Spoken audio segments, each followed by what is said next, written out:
Welcome to TJC, Developing and Organizing Effective Presentations. In this video, we will cover content from chapters 11, 12, and 15 of the Communication Principles for a Lifetime Learning Resource. We won't cover all of the content in these chapters, but we'll hit some of the major ideas when it comes to organizing our presentation. A quick video overview. First, we're going to talk about your primary focus when it comes to developing and organizing effective presentations. We'll look at the overview of the presentational speaking process as it's outlined in the text. We'll talk about both general and specific purpose. We'll discuss developing a central idea. And finally, we'll wrap up with 2 ways of organizing your speech. What makes sense in terms of your topic, and what makes sense in terms of organizing for the ears of others, your audience. First and foremost, remember that your audience is the primary focus of developing and organizing your presentation. If it doesn't make sense to your audience, then why talk about it in the first place? Since the days of Aristotle, an audience-centered approach to rhetorical strategies and public speaking has been forefront in rhetorical theory. Keep that in mind. Your audience is first. Here's an overview of the presentational speaking process as it's outlined in the text. It starts with selecting and narrowing a topic and ends with delivering a presentation. We're going to look at the 3 highlighted here: identifying your purpose, developing your central idea, and organizing your presentation.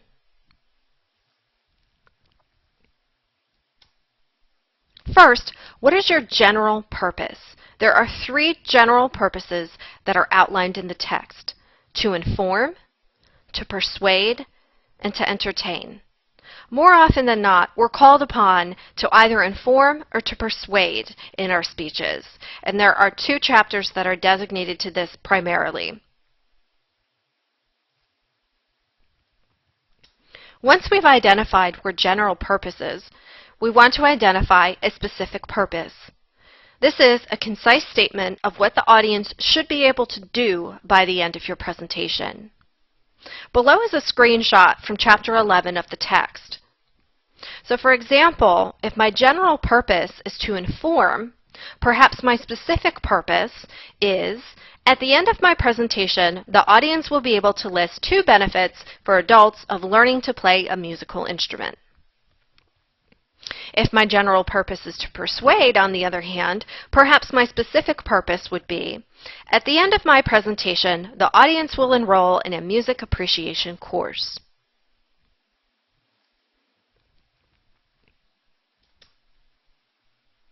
Once you have identified your general and specific purpose, the next step is to identify the central idea. The central idea is a definitive point about a topic, and herein lies the difference between a specific purpose and a general idea. A specific purpose helps you to prepare for the presentation. A central idea, on the other hand, helps the audience to listen to the presentation. It's addressed to them.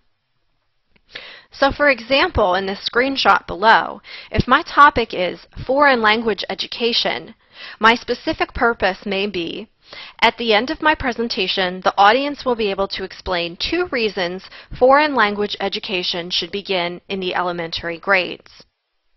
My central idea, on the other hand, needs to be addressed to the audience, and so I might say, foreign language education should begin in the elementary grades. Do you see the difference in focus? One helps me organize myself. The other helps the audience organize their thoughts as they listen.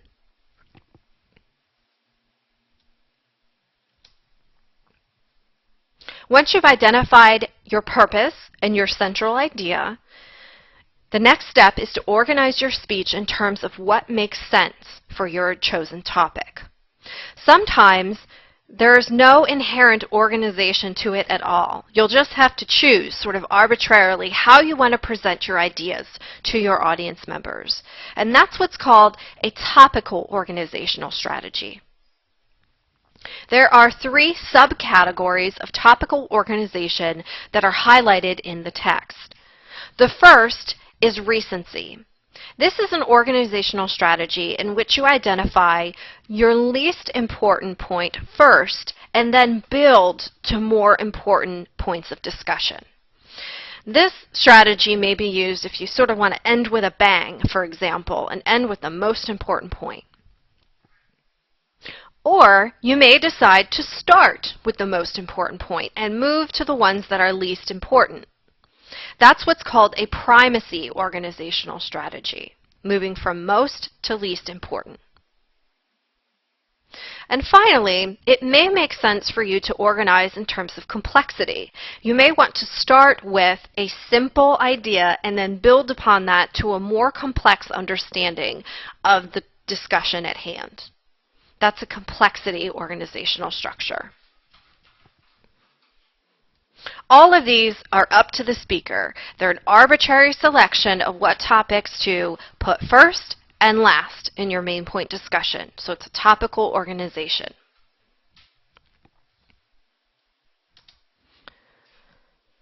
On the other hand, your speech may have an inherent structure within it. For example, a chronological organizational strategy. This is organization by time or sequence. So for example, steps in creating a photo scrapbook. That's a sequential organization, and it makes sense to do step by step in terms of your main point discussion. So the topic sort of organizes itself for you. Or an historical survey of British influence on American television programming. That's an organization by time, perhaps decade by decade. That makes sense in terms of a chronological organization. And so you'll develop and organize your plan with that step-by-step or time sequence in mind. Your topic may be spatially oriented, and so it may make sense to organize according to location, position, or direction. For example, describing the structure of the Eiffel Tower starting from the bottom and moving to the top. That is a spatial organization. Some topics lend themselves well to this strategy. Next, cause and effect. And this can go either way. You can organize by discussing a situation and its causes, cause and effect, or a situation and then exploring its effect and cause. I have two examples below to help illustrate. For example, I may want to talk about the causes of global climate change and what it's doing into the environment, focusing first and primarily on the causes and then ending with the effects. Or I may choose to focus on the effects, the changes in the environment due to global climate shifts and what may have caused it. An opposite directional approach.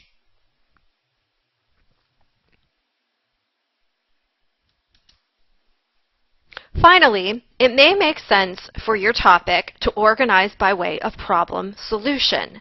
This is organizing by first discussing a problem and then its various solutions. Unlike cause and effect, it really doesn't go either way. It's pretty much a problem, then a solution type of organizational structure. Very rarely do we see solution, then problem. In the same vein, cause and effect doesn't necessarily have to be problem-solution. It could be a more informative, descriptive type of cause and effect. So we may need different categories for cause and effect and problem and solution. For example, I may want to establish first that there's a problem with young children playing video games, and then provide alternatives that parents might try. So these organizational strategies are all outlined in the text in terms of what makes sense for your particular topic. Now let's move on to organizing your presentation for the ears of others, your audience. Moving into Chapter 15, we want to talk about building your case with the audience. And this is what's called rhetorical strategies that have been identified way back from the time of Aristotle. First, your credibility is what's called your ethos, or the ethical character of you as a speaker. You want to build your credibility with your audience members. And there are ways in which we can do that based on what we know about our audience. We'll talk about that in a moment.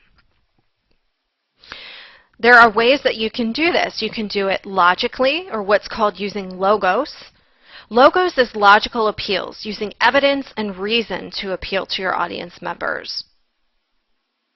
Or pathos is using emotional appeals, arousing appropriate responses in your audience.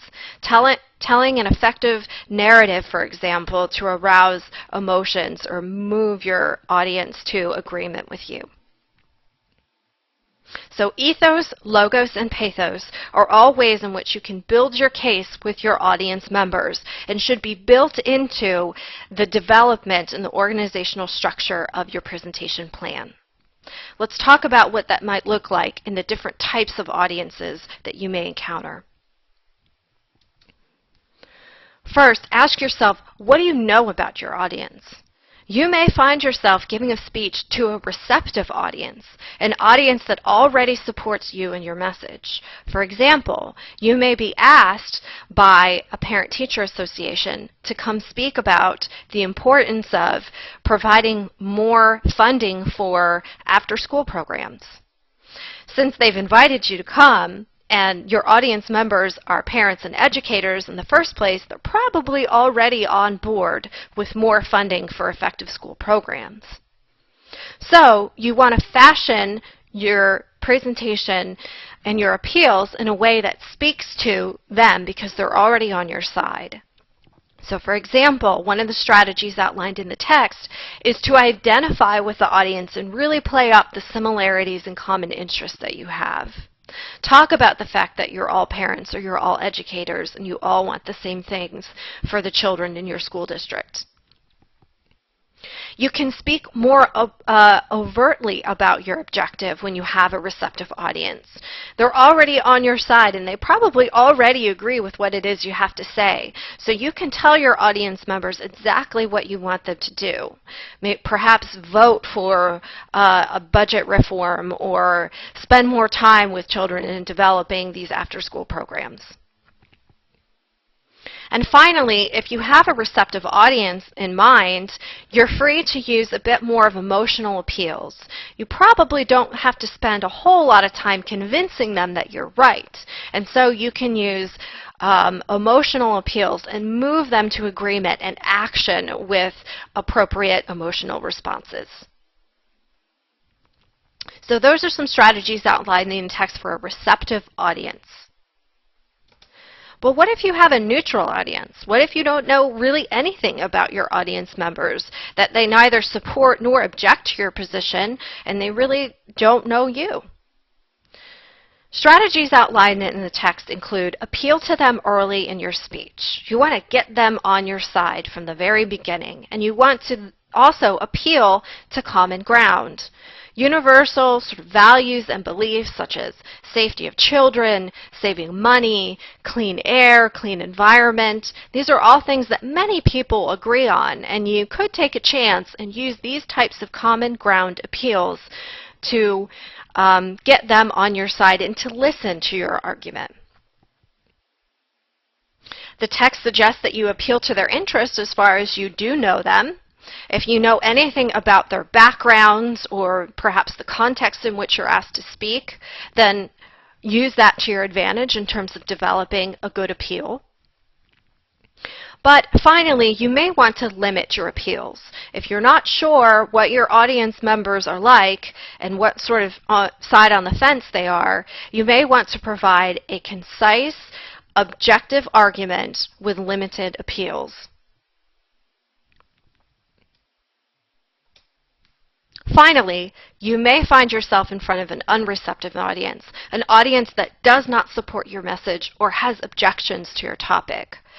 For example, I may find myself in front of a group of coal miners, and I am opposed to the environmental damage to coal mining, for example, and I want to convince them that they should change their practices in order to consider the impact on the environment. They may not exactly agree. This is their livelihood, right? And so I have to work a little bit harder on my appeals and my delivery to get them to think seriously about my claims. So a strategy identified in the text is to don't immediately announce the persuasive purpose. Focus on areas of agreement first. I'm going to move back to those referring to universal beliefs and concerns that is also for a neutral audience.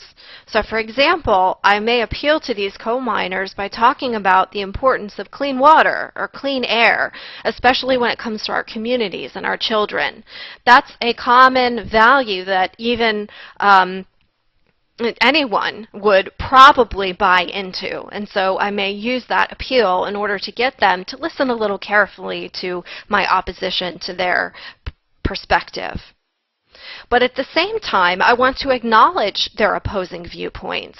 I don't want to discount or disclaim where they're coming from. I want to acknowledge the disagreement and talk about ways in which we can find a common ground. And finally, the text suggests that one would focus on nonverbal delivery when speaking to an unreceptive audience. If they're a bit resistant to listening to the words that I have to say, then perhaps they'll listen more to my body language, my pauses, my delivery. If I can powerfully deliver the topic and the discussion that I want to talk about, then perhaps they'll sit up and take notice and listen a little bit carefully. If I effectively draw them into my speech and get them thinking about my concerns. So these are strategies that are outlined in the text for different types of audience members. If we want to keep our focus as number one on our audience when it comes to effectively developing and delivering our presentations, we need to ask ourselves these questions when it comes to organizing our presentation with our appeals. That's all we have for today. If there are any questions, please feel free to contact the Communication Course Mentor team at com@wgu.edu or extension 3371 off of the WGU main line. Best of luck to you in your studying, and please keep in contact